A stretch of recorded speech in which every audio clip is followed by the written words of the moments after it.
મિત્રો, આજે આપણે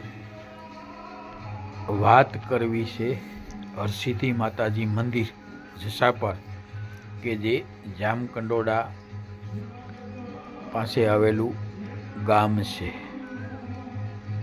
અહીં હરસિદ્ધિ માતાનું મંદિર આવેલું છે. મિત્રો, તમે જે જોઈ રહ્યા છો વિશાળ જગ્યા છે, ઘણા બધા મંદિરો આવેલા છે અને એકદમ સ્વચ્છતા સુઘડ અને તમને ક્યાંય પણ ગંદકી પણ નહીં જોવા મળે છે.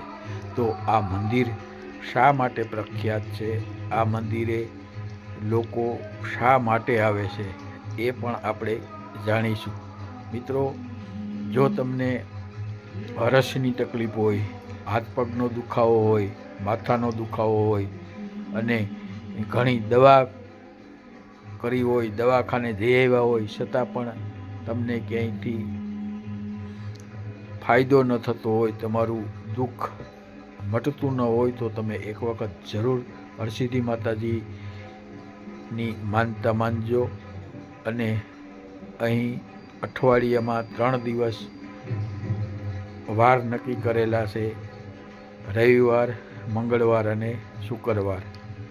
આ વારે તમે અહીં આવી માનતા ચડાવો. માનતામાં પણ બહુ કંઈ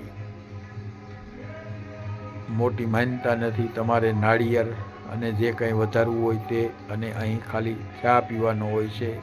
અહીંના જે પૂજારી કે જે કરતા હરતા છે એ તમને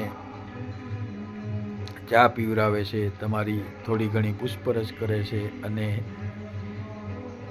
તમે શ્રદ્ધાથી અહીં આવો એટલે તમને 100% તમારી જે તકલીફ છે એ સંપૂર્ણપણે મટી જાય છે. અહીં હરસનો દુખાવો, હાથ પગ અને માથાના દુખાવાના જે વાર નક્કી કરેલા છે 3, એમાંથી એ દિવસે આવવું હોય છે. આ પરિસરમાં ઘણા બધા મંદિરો આવેલા છે, એટલે તમને અહીં એ બધા મંદિરોના દર્શન કરવાનો પણ લાભ મળે છે. અને અહીં જે લોકો શ્રદ્ધાથી આવે છે એ લોકોની તકલીફ 100% દૂર થઈ જાય છે. અને એટલા માટે જ આ મંદિર આટલું બધું સ્વચ્છ, સુઘડ અને રતિવાળું દેખાય છે, કારણ કે અહીં લોકો રડતા રડતા આવે છે અને હસતા હસતા જાય છે. એવું આ હરસિદ્ધિ માતાજીનું દયા છે અહીં. મિત્રો, અહીં આપણે ગણેશ બાપાના મંદિરનું